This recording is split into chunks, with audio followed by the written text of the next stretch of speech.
Tonight on Chat News at 5, helping Halo. You can judge by how important something is to the community when the community steps up like that. Southern Albertans will have the opportunity to support local businesses and raise money for Halo Air Ambulance this weekend. And something Albertans can be proud of. Jason Kenney tweeted the province could enter phase 2 of the relaunch strategy earlier than planned. From Medicine Hat, this is the Chat Evening News with Dan Reinish. Good evening, and thank you very much for watching. Whether it's buying a coffee or receiving a haircut, your purchases this weekend could help keep Halo Air Ambulance in the air. A grassroots fundraiser officially launched today, and it will bring Medicine Hat businesses of all stripes together in support of Halo. With more on the Help Halo weekend, here's Scott Roblin. I, Mayor Ted Clugston, do hereby proclaim June 5th to 7th, 2020, Help Halo Weekend in recognition of Halo Air Ambulance. With a signature from the mayor, Help Halo Weekend was made official Thursday, a community-wide fundraiser to help keep Halo Air Ambulance operational for the long run. It really drives home the importance to the city that Halo should be here and they want to keep it here. You can judge by how important something is to the community when the community steps up like that and wants to save something that's so important to them. So, it's a small little part for myself and City Council to proclaim and make a proclamation. The idea came from local business owner Cole Daglish after hearing about Halo's financial struggles. As our government hasn't stepped in with the funding that was essentially needed for Halo, so we decided that we will do our part to see what we can do. From retailers to bars and restaurants, dozens of businesses have already jumped on board to donate profits to Halo. We picked our top selling item and we are donating the proceeds to Halo this weekend, so we're just one of many who are willing and ready to jump on board. I think this is a worthy cause that we want to secure their future. We've been hit so hard with the coronavirus and being shut down for the time periods that we have. So when you have all these small businesses in their most crucial times, reaching out and stepping up to the plate, it is nothing but amazing. This, quite frankly, is one of the most amazing pieces that we've seen within the city probably since our beginning. Events like a cut-a-thon haircut fundraiser will take place Sunday at the Halo Hangar, while a drive-in movie night has been planned for Saturday at the Stampede grounds, donated by IG Securities Inc. and IG Wealth Management. So we want to just make sure that from an administrative standpoint that we're able to cover those costs, to make sure that every donation goes directly to Halo. This fundraising is still in lieu of provincial funding, however, with Cypress Medicine Hat MLA Drew Barnes making another pitch to the legislature this week. They are a life-saving asset in our area, and Mr. Speaker, Alberta families cannot afford to lose them. He knows that people in his area want Halo and they want it to be funded properly, and so having him stand up in the legislature and make sure that that's clear from his constituents is invaluable. And the good news is Halo's twin-engine helicopter will fly for at least the next few months. And after raising over $350,000 last week, Carolyn is thanking the community again for making a difference in saving lives. We can't say thank you enough. To see these small businesses and these communities come together and do what they need to do is incredible. Scott Roblin, Chat News. Living with a global pandemic the last 3 months has turned many lives upside down. But as Alex McQuaig found out, people in our city have been adapting to the new normal in different ways. When the world hands you a global pandemic, sometimes you just need to take the opportunity to dance. For Carol Sproul, that means honing some heel and toe dance moves in the King Cooley Band Show, all while balancing health regulations with physical exercise and socializing. It's a lifesaver because you're with your friends. It's like, you're out here dancing on a beautiful day, fresh air, you're doing all the things you're supposed to do, social distancing, so we keep our dancers really small, we respect our spaces, and we just feel great. We go home at the end of the day and get to reflect on all our chatter because we visit afterwards. 10-year-old Noah Palmer and his 7-year-old brother Johnny say they're not too impressed with the upheaval caused by the coronavirus. But as far as spending a morning on their bikes at the reopened skate park when they would have normally been at school... So that's the good part, and we don't have to do that much schoolwork than normal. Because at school you do 6 hours of work, we only have to do like an hour of work now. So it's really good. Like thousands of others, Jared Neufeld has been waiting for the green light to go back to work. Taking advantage of the time to hang out outdoors with his dog Mojo has been his coping mechanism for the strain of living during a pandemic. The mental health state of everything, I could definitely, with my friends and family, a huge decline when there was stay-at-home orders. Now that we can at least go to parks and you see kids playing and stuff like that, I think things have relatively come back to normal for mental health state, but I mean, we're still a long way from getting back to normal as we had it. Watching over his grandson Jack is one of the things Terry Valeriot has been spending time doing during the pandemic. At least when he's not trying to learn Italian or how to play the guitar. And he hopes some of the changes that have taken place because of the pandemic remain. One result I hope from the pandemic is we realize we're all in this together, we're all equal, and we need each other. You know, we need each other as a community. Alex McQuaig, Chat News. The Kenney government had said Alberta won't enter stage 2 of its relaunch strategy until at least June 19th. Now, the Premier says it could happen sooner. In a tweet, Jason Kenney says, if COVID-19 cases hold, I expect we'll move to stage 2 relaunch ahead of schedule. The tweet goes on to say, we had the lightest public health restrictions in Canada and incredible responsibility shown by Albertans for better results. That's something Albertans can be proud of. Alberta's top doctor, Dina Hinshaw, was asked about the tweet this week. With the fact that we saw much lower numbers after stage 1 relaunch than could have been the case, that was very encouraging that we saw, even with many more businesses open, restaurants, retail, daycares, hairstylists, even with that increased activity, we were still able collectively to maintain a low rate and in fact have a decreased number of new infections.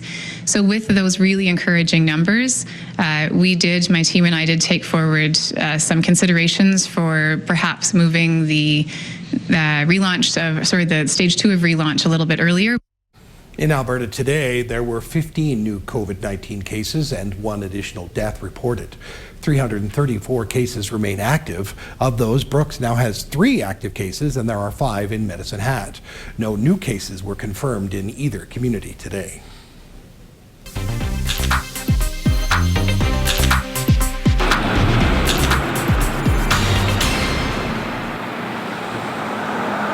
Nice shot of Riverside Memorial Park, Veterans Park today under a 19-degree sunny sky. The wind from the west-northwest at 13 kilometers an hour at this hour.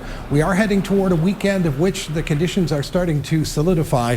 Saturday, rain. Sunday, rain. Monday, rain. We'll tell you how much is possible when we get to the AccuWeather forecast in just a few minutes here on Chat News at 5.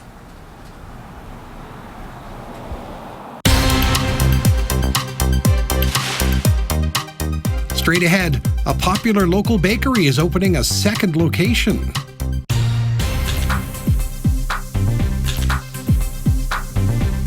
Our provincial government is taking steps to get impaired drivers off the road while freeing up the court system. Bill 21 was introduced in the legislature today. If passed, a new roadside sanction program will be brought in later this year. The program provides serious and escalating consequences for all impaired drivers. This includes zero tolerance for novice and commercial drivers, new fines, longer vehicle seizures, and lengthy periods of ignition interlock. The bill also calls for new online adjudicators. Non-criminal tickets would be dealt with on the internet instead of the court system within 30 days. The move will remove 2 million tickets from the courts and reduce the time it takes for these cases to be resolved. The online system should be operational in late 2021. Businesses still looking to get back on their feet during the pandemic can now access the first pool of city funding. Applications for the city's Business Innovations Grant opened today, a month after City Council's approval. The money can be used for businesses needing to adapt to physical distancing guidelines and totals $500,000.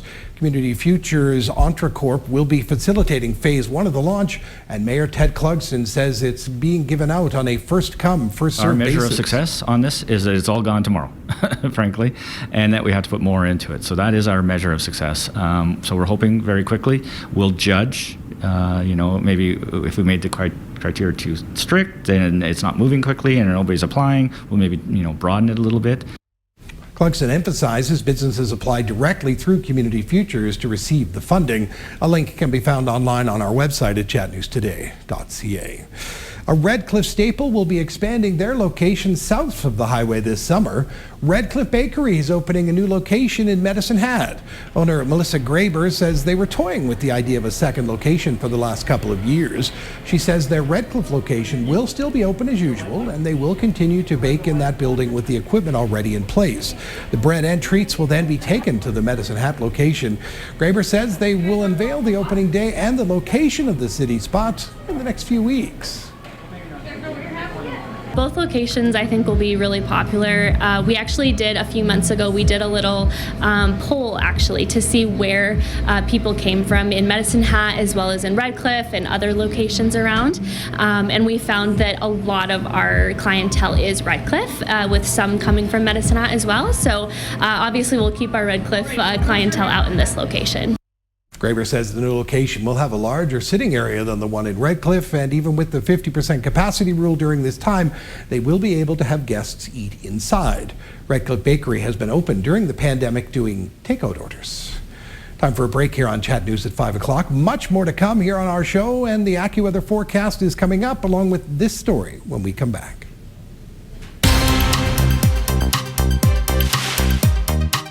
Coming up, an Alberta family is sharing their experience after a special visit was barred by COVID-19 restrictions.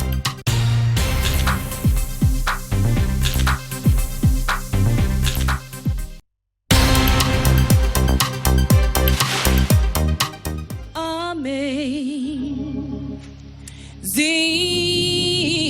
grace. George Floyd's death inspired global protests against police brutality and systemic racism, but today the focus shifted back to his life. He was memorialized by family and friends in the first of several tributes mourning his loss and celebrating his life. It was an emotional outpouring of grief and support, with Floyd being remembered as a gentle giant and a family man. It all unfolded at the same time 3 fired Minneapolis police officers made their first court appearance just blocks away. They are charged with aiding and abetting in the killing of George Floyd, and they were released on bail. We'll have full details on the memorial service coming up in about 15 minutes here on Chat News at 5. An Alberta family is sharing their experience and the reaction of their grandma after a special visit barred by COVID-19 restrictions. It's heartbreaking and highlights concerns about essential visitors and visits inside nursing homes. Sulin Go explains. When do you think you're gonna grow up? I wouldn't know how. Lena McMillan's family says she loves to make them laugh, but because of COVID-19 visitor restrictions in her long-term care facility, the 98-year-old hasn't seen her loved ones in person since March. We missed you. This was Lena's first visit in nearly 3 months, her first time meeting her long-awaited great-great-grandbaby. Yeah. Your little McKenna.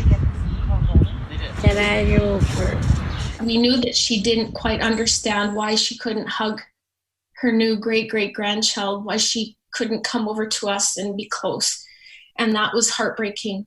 Lena has hearing and vision issues. She couldn't see baby McKenna. They asked the staff for help. Would one of you be able to take the baby over to show her? No, you take the baby to show her the baby. No. So I took a picture on my phone and a worker brought the picture over. My grandma, she cried. Psychiatrist Peter Silverstone says social isolation can be especially hard on seniors. They often become more withdrawn, they become disinterested, they can feel hopeless. Sometimes they can feel, what's the point of carrying on? In a statement, Alberta Health says we are actively looking at when and how we can safely relax some of the precautions in place while still protecting the health of residents. We are acting cautiously, recognizing that moving too quickly can have fatal consequences. I think she's going to die of a broken heart. Lena's family feels the nursing home is taking good care of her and they understand the need for safety. But after nearly 99 years of seeing her loved ones every day, they fear she's giving up and are pleading for her quality of life. My grandma always told us that when she's ready to go, she wants all of us around her. And it worries us that that's not going to happen. Sulingo, Global News. Chat Weather, brought to you by Design Flooring Center, with you every step of the way. Chat Weather, powered by AccuWeather.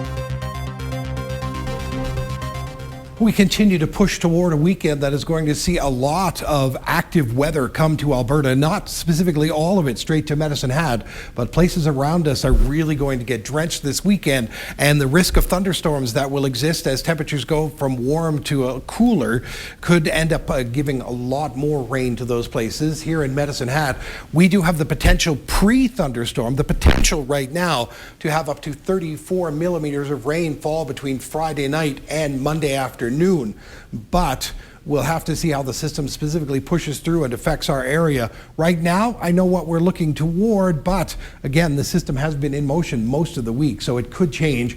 Right now, Saturday, 70% chance of us getting 15 millimeters of rain. Sunday will be very windy with wind gusts between 40 and 60 kilometers an hour, and there's an 80% chance of getting 5 to 10 millimeters of rain on Sunday. Then Monday, 2 to 4 are possible with a 70% chance. So we could see skies much like this for the better part of the weekend once we get through tomorrow. All right. Now there is a 30% chance of precipitation tonight and a 30% chance of rain tomorrow night.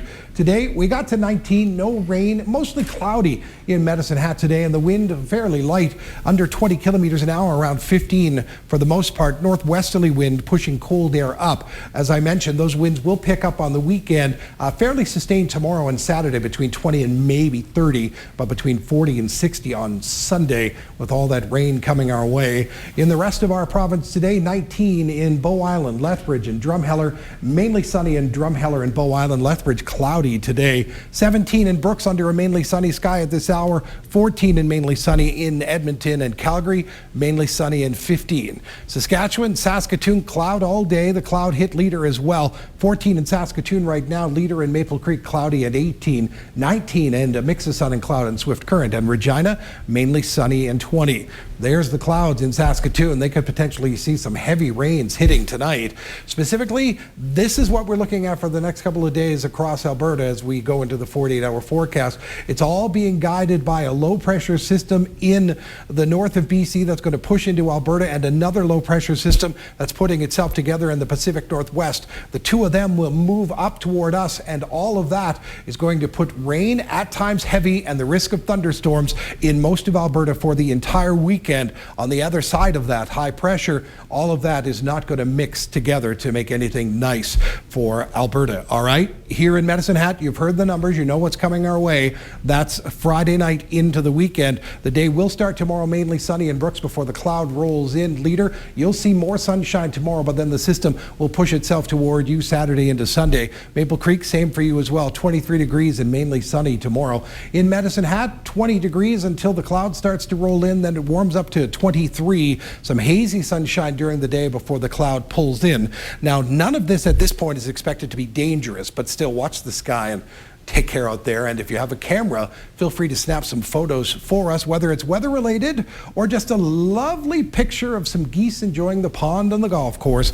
Another classic from Pat. This is two families of geese, or a gaggle if you would, enjoying the pond on the golf course. Pat, thank you very much. Any pictures you take of birds or of active weather, and active weather is the stuff we'd like to see from you as we head toward that this weekend. Send all of your photos to weatherpics@chatnewstoday.ca. Again, that's weatherpics@chatnewstoday.ca. And if you see some bad systems heading our way this weekend, number one, take care and protect yourself. And number two, take a picture for me.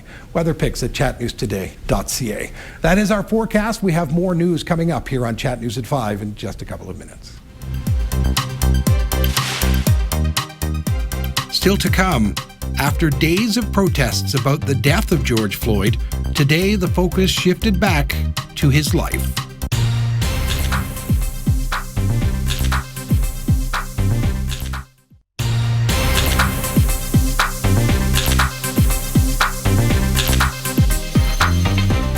Welcome back to Chat News at 5.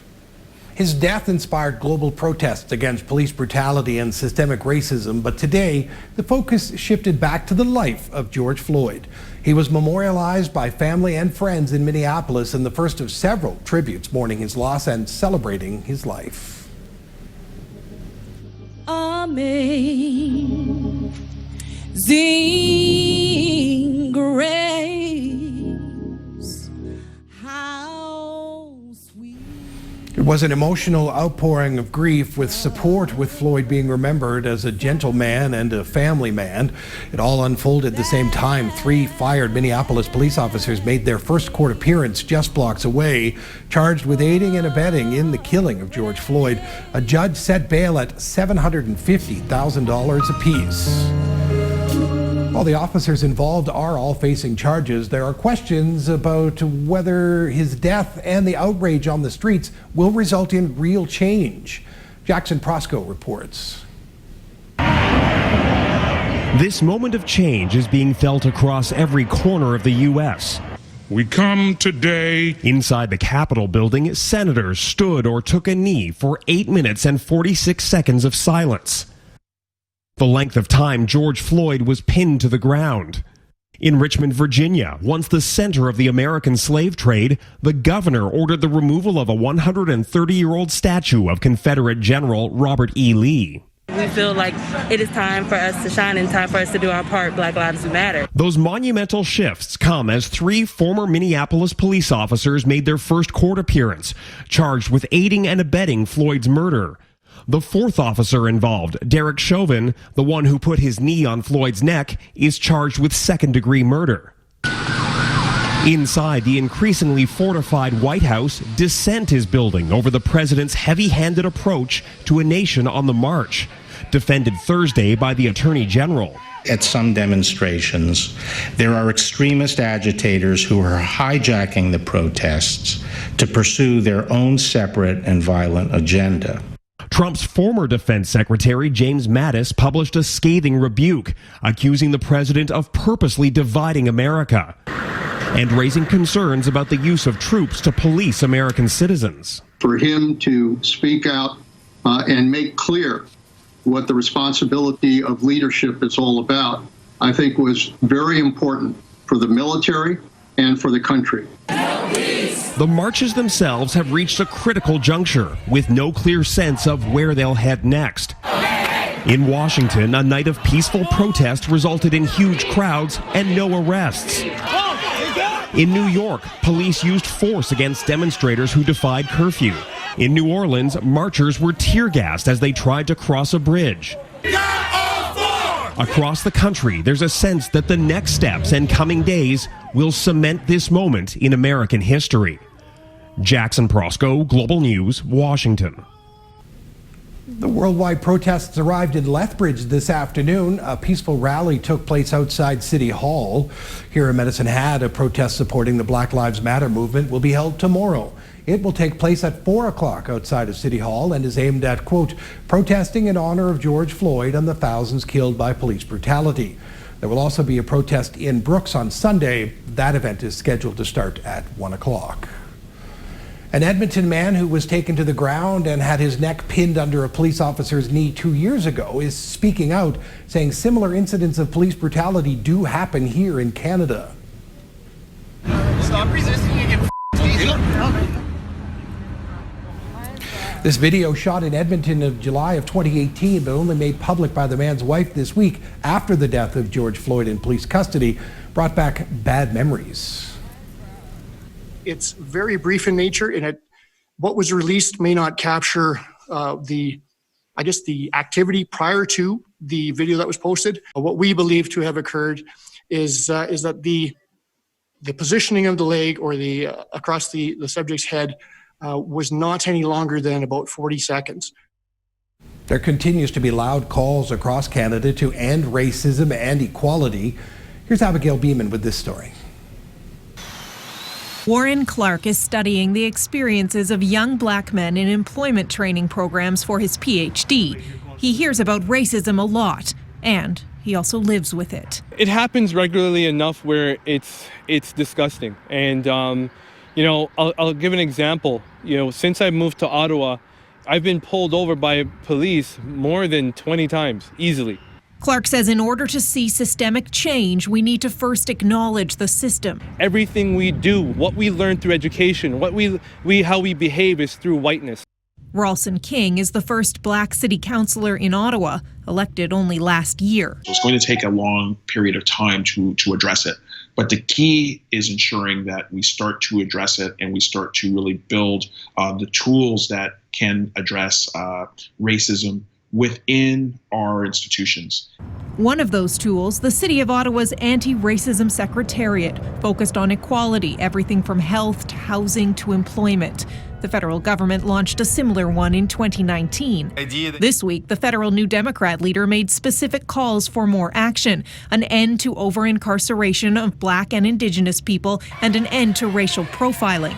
There could be clear legislation banning that practice from the RCMP, CSIS, border security. The Liberal government tells Global News discrimination in the public service is illegal under the Charter, and it's been working to make changes to the justice system to break the cycle of criminality. There is more that we need to do as a country and as a government, and we will be acting. We'll have more to say about this. Warren Clark supports Singh's ideas, but says the focus needs to be more broad than policing. We need to focus on the problem holistically.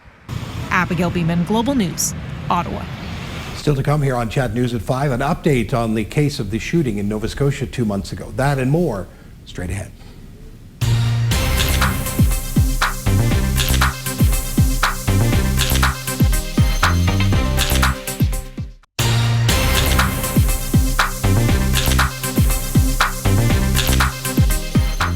For 13 years, the parents of Madeleine McCann have been holding out hope their daughter was still alive.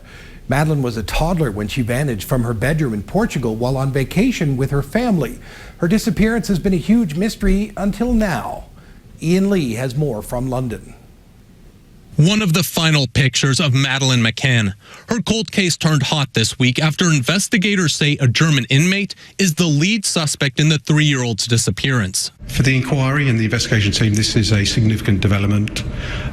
We've been working on this line of inquiry for a couple of years.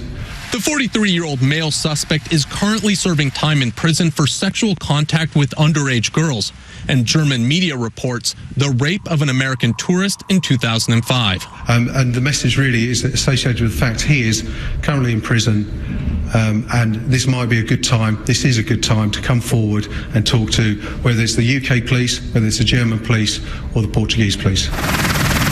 Investigators believe the suspect lived near the resort where the McCann family was staying. Phone records place him in the area the night Madeleine was abducted 13 years ago. There's been several suspects over the years, including her parents, Kate and Jerry. A McCann family spokesman says all they want now is closure. But Kate and Jerry have welcomed this latest development. They are realistic. They simply want to know what happened to their daughter. That's always been the case. Hope of finding Madeleine alive has faded over the years. Madeleine Beth McCann. German prosecutors say they believe she is dead and are now treating the case as a murder investigation. Ian Lee, CBS News. Post-secondary students in Alberta have been taking classes online, and most of the fall semester looks like they'll be doing the same. Now, some feel without classroom time, what they're putting in when it comes to tuition isn't what they're getting out. Vanesh Pratap has more. For many post-secondary students, a visit to campus is more like a field trip. This has been my first time on campus in 3 months almost. With school done for the semester, these students are now free to grade their remote learning experience. I feel as though we are missing out on a considerable portion of the education that we paid for. As a result, Jobin Dami was compelled to take action. With remote learning continuing for the fall semester, the NAIT student has launched a petition calling for a freeze to the 7% tuition increase. It joins another call to action circulating for U of A students, advocating that full tuition shouldn't be charged there, something Ajay Gill added his name to. We feel kind of like we're getting the short end of the stick in a sense. I understand the university is in a tough position due to the provincial budget cuts. Very much understand concerns that students would have. They're getting really caught. But for administrators, the issue isn't that simple. At the U of A, the school's provost says remote learning is actually more expensive than face-to-face as new teaching methods are developed. All of these simply take time in order to get into a shape that you can deliver them in an online way reliably. The first time you do this, it's very expensive. Schools like the U of A and NATE will assess if they should scale back their non-instructional fees. And NATE adds in a statement that it's promising the same learning outcomes delivered by industry experts. As a student, I do feel a little let down. Adding to the frustration, fewer summer jobs and internships, which usually help pay some school bills. We're hoping the university will reconsider and support students when they need it most. Vinesh Pratap, Global News. There are some encouraging signs about the spread of the novel coronavirus in Canada. The latest federal data shows overall cases are on the decline, but there's a stark picture of where the virus persists. Over the last 2 weeks, 90% of all new cases in Canada were in Ontario and Quebec. In particular, the cities of Toronto and Montreal have become hotspots for transmission.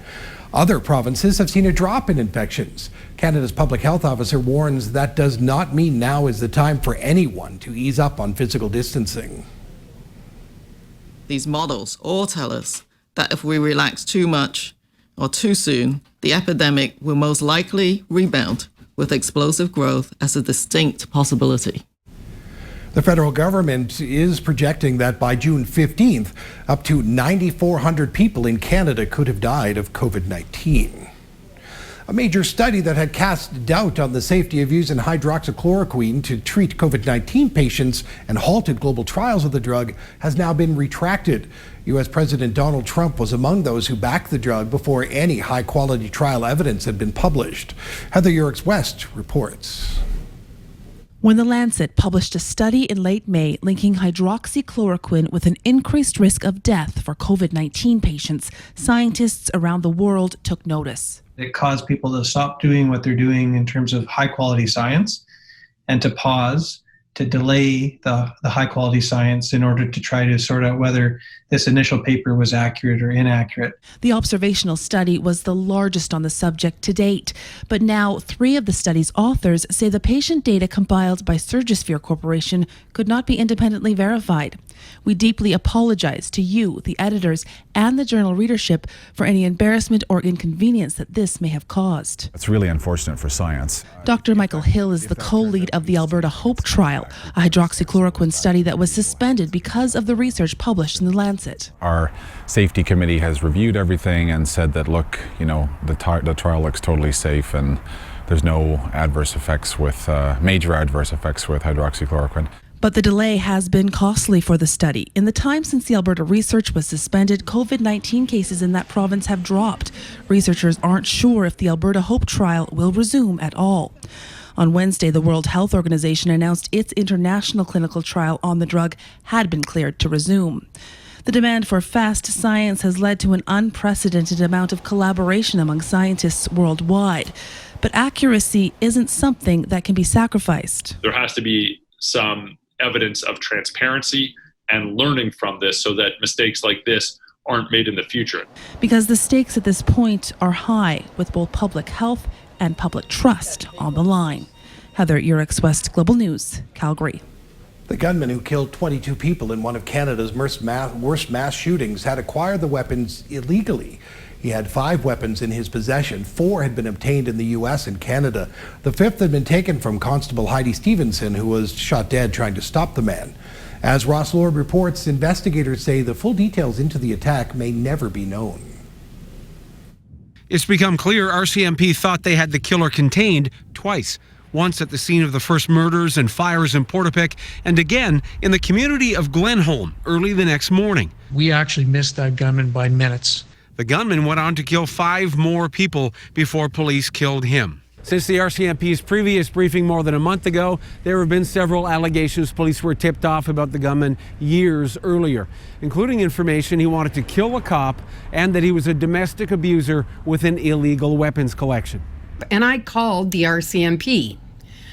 and I told them what happened. Former neighbor Brenda Forbes says investigators ignored her. RCMP say they are searching their records for her 2013 complaint.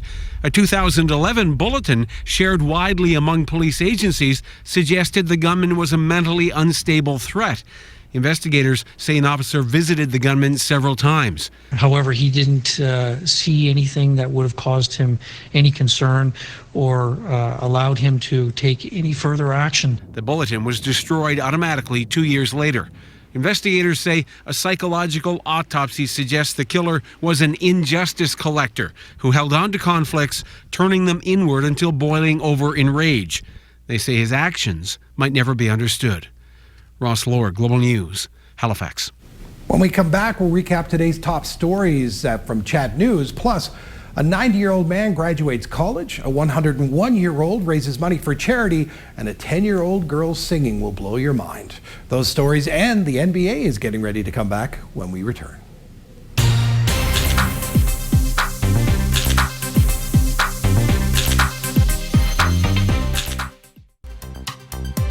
You're watching Chat News at 5, recapping today's top stories. Whether it's buying a coffee or receiving a haircut, your purchases this weekend could help keep Halo Air Ambulance airborne. A grassroots fundraiser called Help Halo Weekend officially launched today. Mayor Ted Clugston even proclaimed June 5th to 7th Help Halo Weekend. Dozens of businesses have already jumped on board to donate profits to Halo, much to the joy of Air Ambulance CEO Paul Carolyn.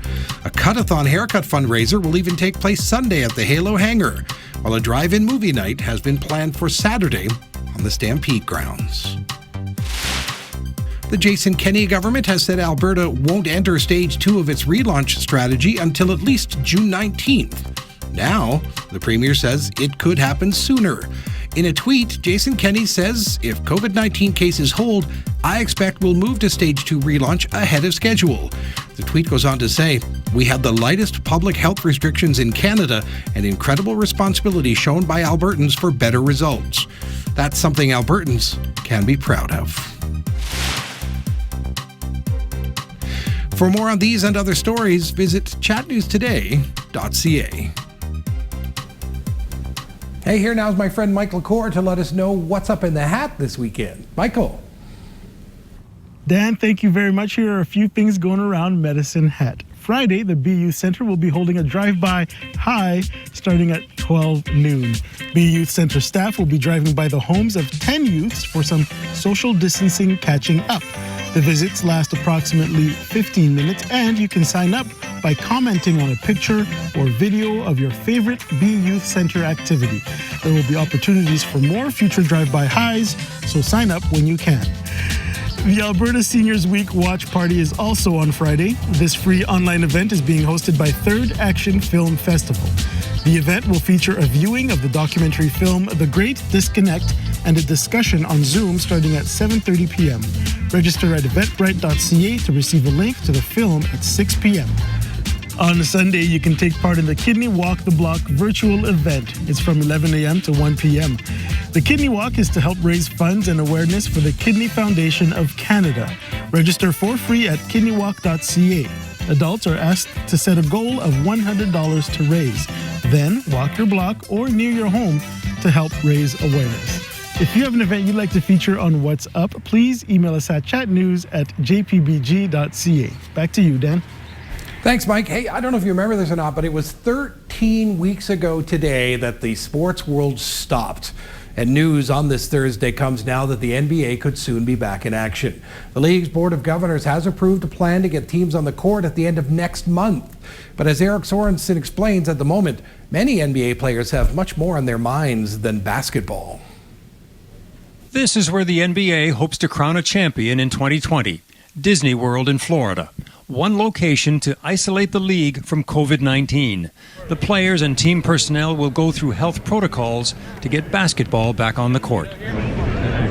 The standings were frozen in mid-March. With 16 teams in tentative playoff positions, they're only adding 8 more regular season games. So the teams with the worst records, their seasons are over now.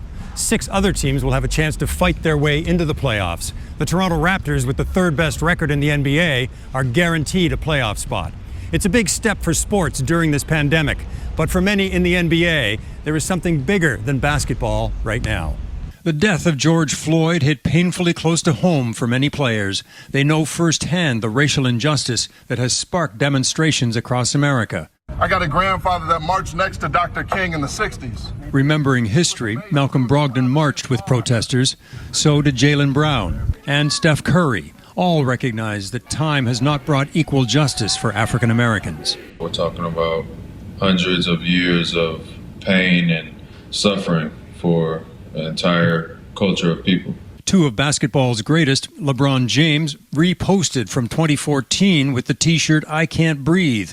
And Michael Jordan, who seldom speaks out, issued a statement, "We have had enough." Atlanta's Trey Young. It definitely is a brotherhood. Everybody say that's what the NBA is. In George Floyd's hometown, Minneapolis, NBA players so revered are using their voices to call for change. I think it's important for me to be here today because, George Floyd is me. That could have been anybody. Basketball is coming back and coming to Disney World. But for the tightly knit NBA community, this remains a sobering moment to reflect on the racial injustice that persists in America. Eric Sorensen, Global News, Toronto. Locals in his hometown are calling him Invermere's national treasure. A century-old veteran is nearing his goal of walking 101 blocks and raising thousands of dollars for charity. Cami Kepke has his story.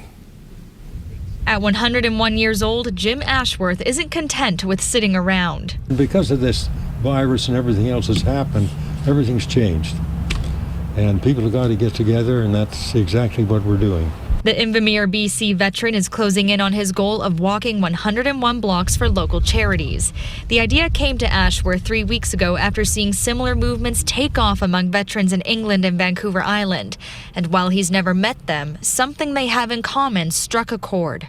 It suddenly came up with his uniform that he had the Burma Star. So then this other chap in Victoria took up the challenge, and he is another Burma Star guy. So then I'm sitting here and knowing that I have a Burma Star, I thought, well, I better do something. Ashworth walks 4 blocks a day from his home in the southeastern BC community to a nearby long-term care facility, where he's become something of a local celebrity. We're just cheering you on, Mr. Ashworth. We're so proud of you, all the residents and all the nursing staff. In 3 weeks, the campaign has raised more than $20,000 for the Columbia Valley Food Bank, which is 20% of our annual operating budget, so that's pretty darn good. It's enough money that Ashworth is not only supporting the food bank, but 2 other programs as well. The hot meal program, which provides hot meals twice a week to about 120 people in the valley, and also the school snack program, because with the schools closed, kids who rely on the schools to provide them with snacks didn't have access to that. Ashworth hopes to walk his 101st block this Saturday, heading from his home to the food bank for a small celebration. It certainly hits me right dead center. I think that's excellent that it worked out so well. But even with one finish line crossed, he won't hang up his runners or stop fundraising. For this Air Force veteran, the sky is the limit. In Invermere, Cami Kepke, Global News. Finally tonight, we have the story of a 10-year-old girl, Roberta Battaglia from Canada, whose dream to appear on the television show America's Got Talent came true this week. And once she appeared on the show, she stole the show, and she might even win the whole season.